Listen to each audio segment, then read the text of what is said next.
Before I begin my short reading, I need to do a little explaining.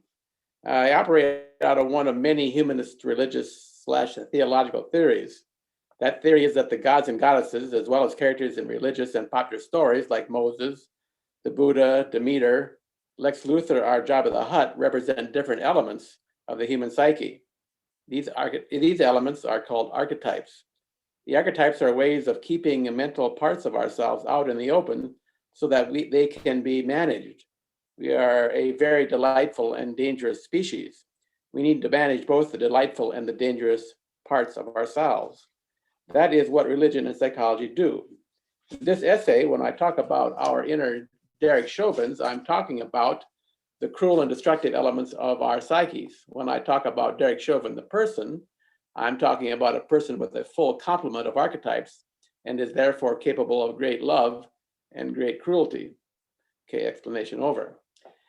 Every Sunday, we begin our worship service with the words, "We rely on the transforming power of love." It is our imperative to love the world. The question is, how do we love the world? Part of the answer is we love the world by first learning to love ourselves. It is a fundamental equation in the calculus of transformation that we can only love the world to the extent that we love ourselves. In an interesting convergence, Friedrich Nietzsche, who famously said, "God is dead," and Jesus, who even more famously said, "Love God with all your heart," had an interesting intersectionality of ideas. Both Nietzsche and Jesus thought that to really be whole, to really be human, we had to be as little children. What in the world could two such divergent thinkers have meant? A friend of mine has just returned from a trip to visit his daughter, son-in-law, and two grandchildren, ages 3 and 5, in South Carolina. He confessed that it was something of an endurance test for him. His grandkids were during his visit often very delightful little creatures, and just as often miserable little wretches. In other words, they were pretty normal little kids. So what did Jesus and Nietzsche see in small kids that we need to emulate?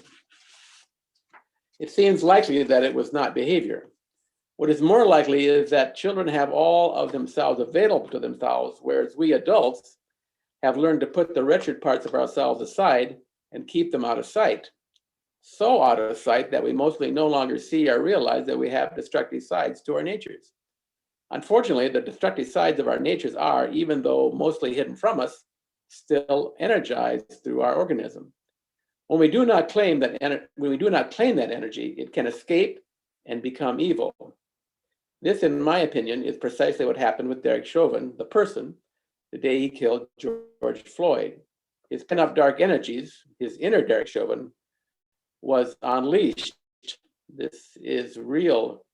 There is real relief and enjoyment when the destructive is released after many months or years of being pushed into the darkness. Evil is often enjoyable for the evildoer. Chauvin probably relished his sense of power over Floyd so much so that even after Floyd was dead, he continued to kneel for another 2.5 minutes on his neck. It is also likely that while those in the crowd of onlookers were horrified at the scene unfolding before them, that there was, for some of them at least, a sense of thrill and excitement. When Chauvin was declared guilty last month, there was much jubilation. Chauvin was guilty and doesn't need to face justice. It seems to me, however, that our most appropriate response is not jubilation, but somber realization that it is the merest accident of fate that it was Derek Chauvin in the docket and not you or me. Back to imperative. It is our job to love the world. We love the world by first loving ourselves, all of ourselves. This even includes our inner power-loving delights and cruelty, death, and the misery of others, inner Derek Chauvin. It is a cinch that if we do not learn to love our inner Derek Chauvins, we will never learn to love the actual Derek Chauvin and the world of which he and we are all a part. Loving the world, remember, is our imperative. We started this small essay with a fundamental equation of transformation, which is we can only love the world to the extent we love ourselves. There is, however, a corollary to this equation. That corollary is when we accept our inner Derek Chauvins as parts of ourselves, their dark energies become available to us to use in creating a better world. Their darkness is transformed and becomes a part of our light. And here's some even better news. When we love our inner Derek Chauvins, our darkness is transformed into a holy light, a light that emerges with and becomes one with the light of the world. Amen.